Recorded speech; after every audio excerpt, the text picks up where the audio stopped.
وہ اتباع سنت ہے، کہ وہ اتباع سنت ہے، مسلمان اتباع سنت پر آئے۔ اللہ نے سنتوں میں ایک رعب رکھا ہے، اللہ نے سنتوں میں رعب رکھا ہے، اور یہ بات بالکل واضح ہے کہ اگر مسلمان غیروں کے طریقوں میں عزت تلاش کرے گا تو اللہ اس کو ذلیل کریں گے۔ اگر مسلمان غیروں کے طریقوں میں عزت تلاش کرے گا تو اللہ اس کو ذلیل کریں گے۔ عمر رضی اللہ تعالیٰ عنہ ملک شام میں داخل ہو رہے ہیں، جی ہاں، آدھے پنڈے تک لنگی باندھے ہوئے ہیں، کرتے پر 10-12 پیوندے لگے ہوئے ہیں، جی ہاں، اونٹ پر سوار ہیں اور ملک شام جا رہے ہیں۔ ملک شام بتاؤ آ رہا ہے۔ کسی نے کان میں کہہ دیا، عبدالرحمن عوف رضی اللہ تعالیٰ عنہ نے، اے مومنین آپ کرتا بدل دیجئے، ذرا عمدہ بڑھیا کپڑا پہنے تاکہ ان لوگوں کو دیکھنے والوں کو پر آپ کا رعب پڑے، آپ کا رعب پڑے دیکھنے والوں پر، آپ ذرا اچھا کپڑا پہنیے۔ عمر نے فرمایا کہ ہم تو لوگوں میں سب سے زیادہ ذلیل تھے، اللہ نے ہمیں اتباع سنت پر عزت دی ہے، اگر ہم سنت کے طریقوں کو چھوڑ کر انہیں مرغوب کرنے کے لیے پرانے کرتے کے بجائے نیا کرتا پہنیں گے تو اللہ ہمیں ذلیل کریں گے۔ حالانکہ نیا کرتا پرانے کرتے میں تو کوئی جو ہے، لیکن اصل مقصد یہ تھا ان کا کہ اس سے ان پر رعب پڑے گا۔ فرمایا کہ نہیں، ہمارا جو رعب ہے وہ اتباع سنت کا رعب ہے۔ جو آدمی جتنا اپنی ذات سے متبع سنت ہوگا باطل اس سے اتنا ڈرے گا۔ مسلمان نے رعب کو ختم کر لیا ہے۔ اللہ اکبر۔ عبداللہ بن عمر رضی اللہ تعالیٰ عنہ، عبداللہ بن عمر رضی اللہ تعالیٰ عنہ اتنا متبع سنت ہے کہ وہ سنتوں کو اس طرح تلاش کرتے تھے جیسا کوئی کسی اونٹنی کا بچہ کسی بیابان میں کھو جائے اور اونٹنی کو اس بات کا فکر ہو کہ وہ پیاسا مر جائے گا کہیں، جتنی بے چین یہ اونٹنی ہوتی ہے اس بچے کو تلاش کرنے میں، اس سے زیادہ بے چین ہوتے تھے عبداللہ بن عمر رضی اللہ تعالیٰ عنہ سنتوں کو تلاش کرنے میں۔ اب تو مسلمان کا حال یہ ہے، وہ سمجھتا ہے کہ سنت پر عمل کرنا کوئی فرض نہیں، کوئی واجب نہیں، سنت ہے، اختیار ہے، چاہو عمل کرو چاہو نہ کرو۔ مجھے حیرت اس بات پر ہے کہ اس زمانے کا مسلمان فرض کے بارے میں تو کہتا ہے نہیں جی لازمی پڑھنا پڑے گا آپ کو، فرض تو آپ کو کرنا ہی پڑے گا، روزہ رکھنا پڑے گا۔ اور عجیب بات، ہمارا ایمان تو ایسا ہے نہیں، وہ تو ان کا ایمان تھا۔ حالانکہ بات اصل یہ ہے کہ جو آدمی اپنی ذات سے متبع سنت ہوتا ہے، اللہ تعالیٰ اتباع سنت کی وجہ سے اس کے یعنی مخلوق کو اس سے مرعوب کر دیتے ہیں، مخلوق کو اس سے مرعوب کر دیتے ہیں۔ عمر رضی اللہ تعالیٰ عنہ اتنا ہی متبع سنت ہے، اتنا متبع سنت عمر رضی اللہ تعالیٰ عنہ، فارس کے بادشاہ نے ایک نصرانی کو بڑی رشوت پیش کی، اور رشوت پیش کر کے یہ کہا کہ تو کسی طرح عمر کو قتل کر، اس لیے کہ جب تک عمر زمین پر ہے میری بادشاہت کو خطرہ ہے۔ بتائیے کہاں عمر رضی اللہ تعالیٰ عنہ مدینہ منورہ میں اور کہاں فارس؟ جی ہاں، مہینے کی مسافت۔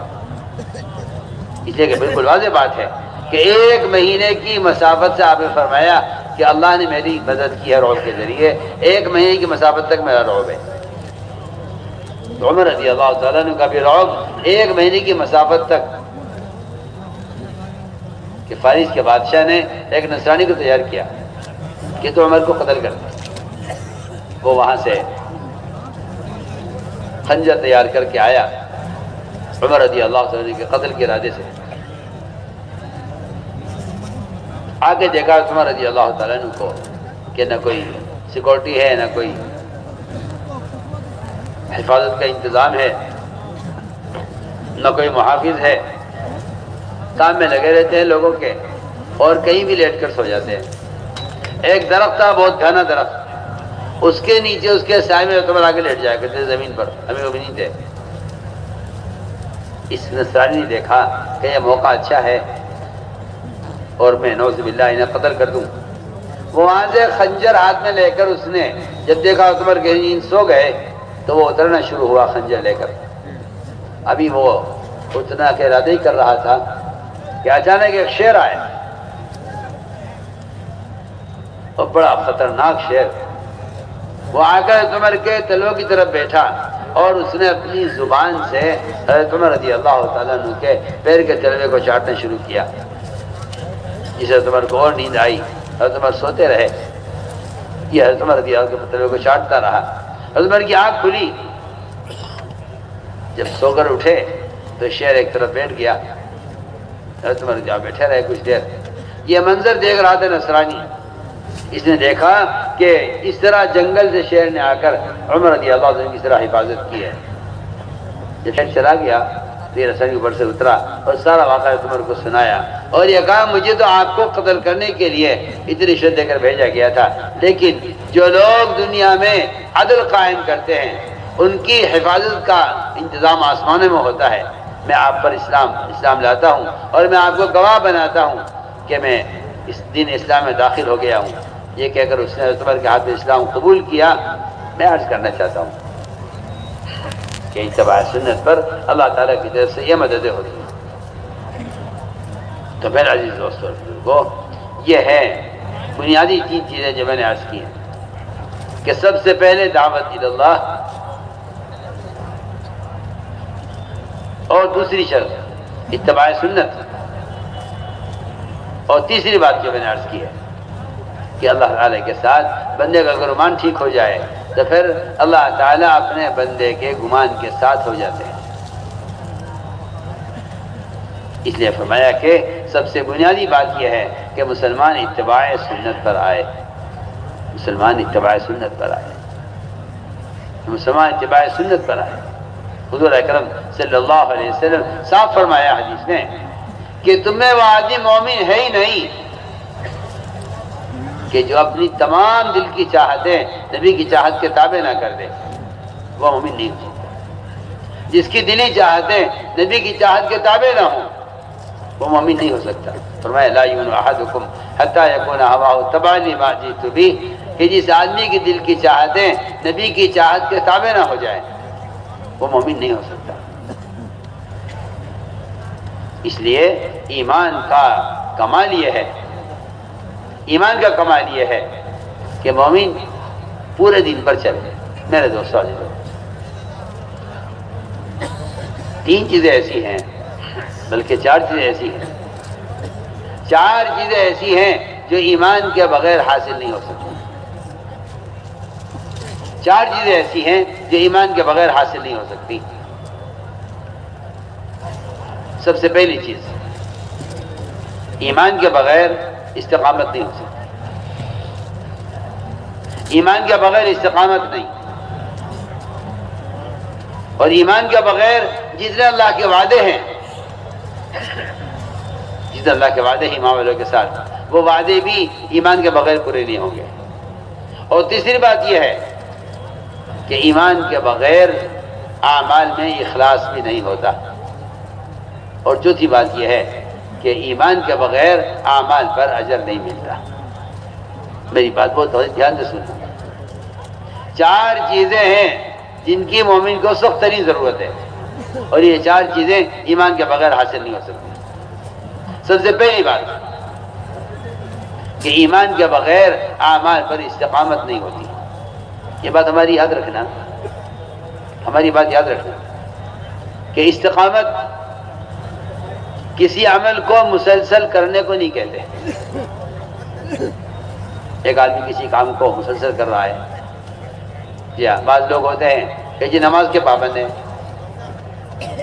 لیکن معاملات میں دھوکہ دے رہے، نماز کے پابند ہیں لیکن زکوٰۃ نہیں دیتے، نماز کے پابند ہیں خدا نہ کرے روزہ نہیں رکھتے۔ عجیب روایت ہے، فرمایا جو آدمی ایمان لائے نماز نہ پڑھے اس کا ایمان قبول نہیں ہوگا۔ جو آدمی ایمان لائے نماز پڑھے روزہ نہ رکھے، اس کی نماز، اس کا ایمان قبول نہیں ہوگا۔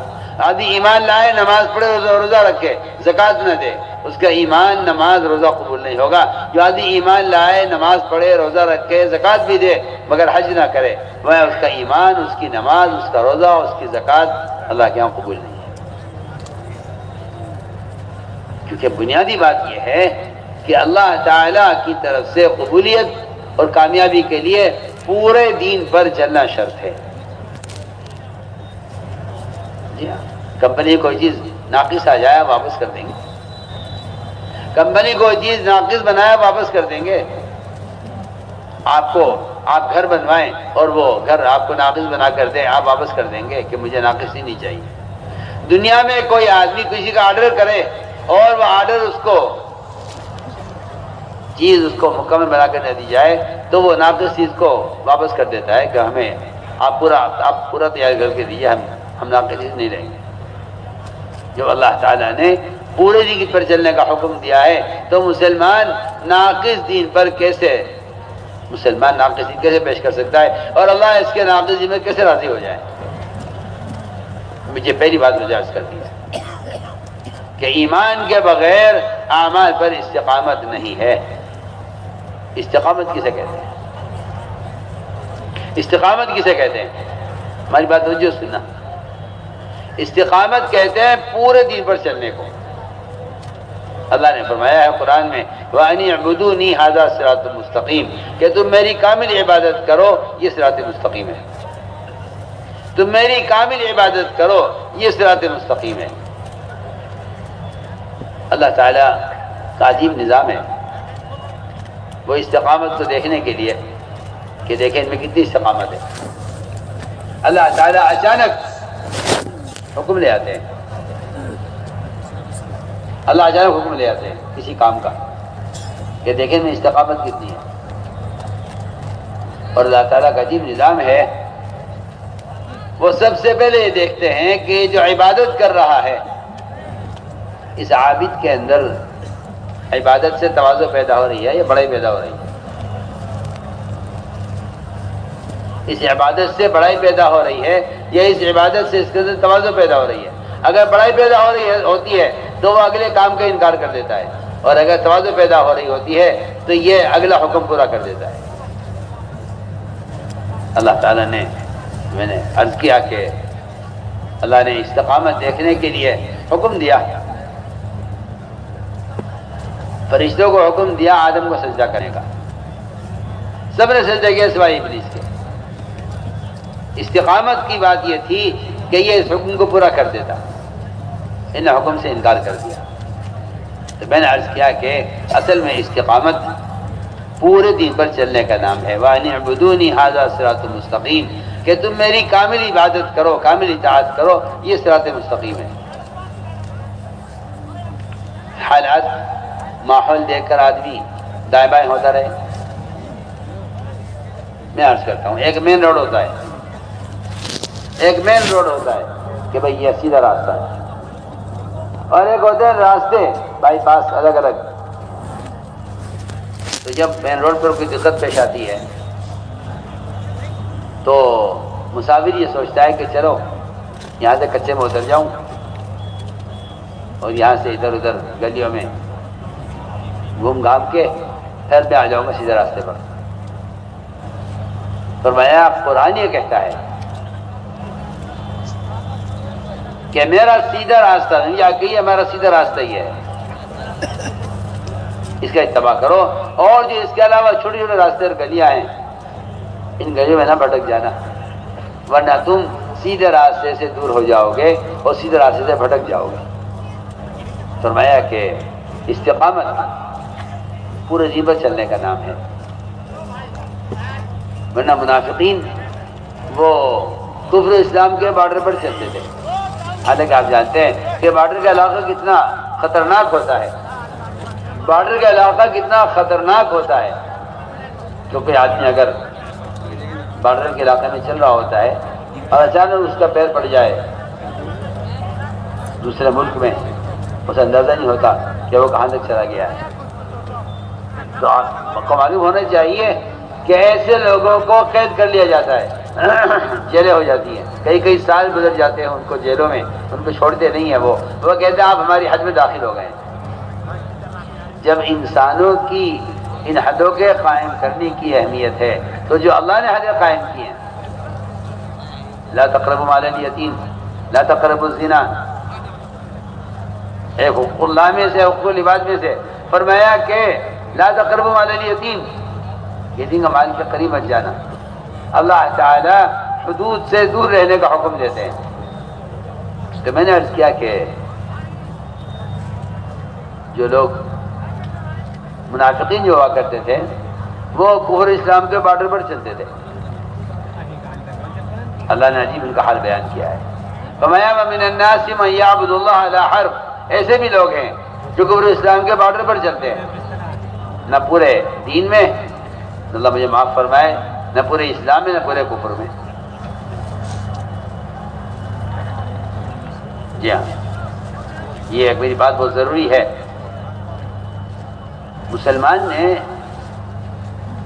سنت سے ہٹ کر اور آپ صلی اللہ علیہ وسلم کے طریقے سے ہٹ کر ایک نیا راستہ نکالا ہے۔ وہ کہتے ہیں یہ جائز کا راستہ ہے، یہ تو سنت کا راستہ ہے، یہ کفر کا راستہ ہے۔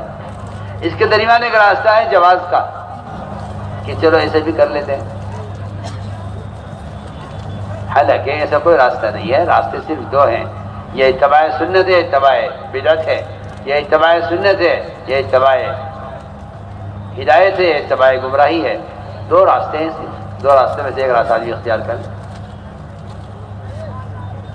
منافقین وہ کفر اسلام کے بارڈر پر چلتے تھے، اگر ان کو حالات اچھے لگائے اسلام کے تو ادھر ہو جاتے تھے، برے حالات رہتے تو ادھر ہو جاتے تھے۔ یہاں تک لکھا ہوا علماء نے کہ اگر مسلمانوں کے ساتھ آ کر کسی کے یہاں لڑکی پیدا ہو جاتی تو وہ کہتا کہ اسلام اچھا مذہب نہیں ہے، لڑکی پیدا ہو گئی۔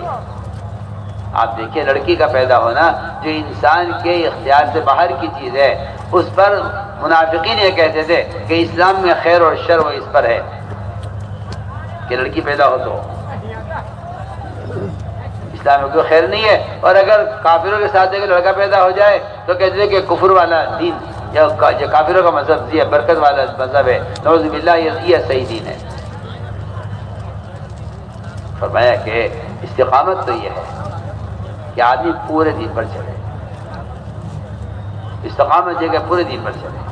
تو میں نے عرض کیا کہ ایمان کے بغیر استقامت نہیں ہے۔